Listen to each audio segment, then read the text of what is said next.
Stop buying takeout. This restaurant-style orange chicken sauce is ready in just 10 minutes.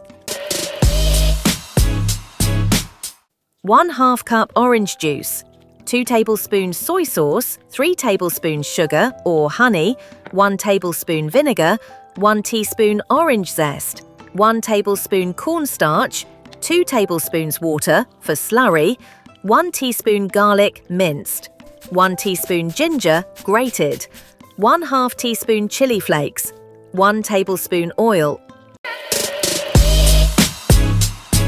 Heat oil in a pan on medium heat.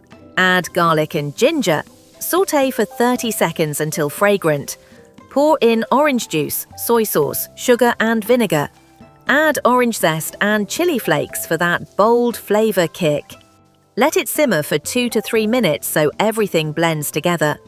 Mix cornstarch with water to make a slurry, then slowly add it in.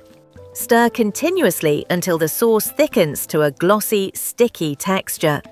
Toss in your fried chicken or keep it ready for later. Perfect coating every time. Try this quick orange chicken sauce at home and taste the difference. Don't forget to like, save and subscribe for more easy recipes.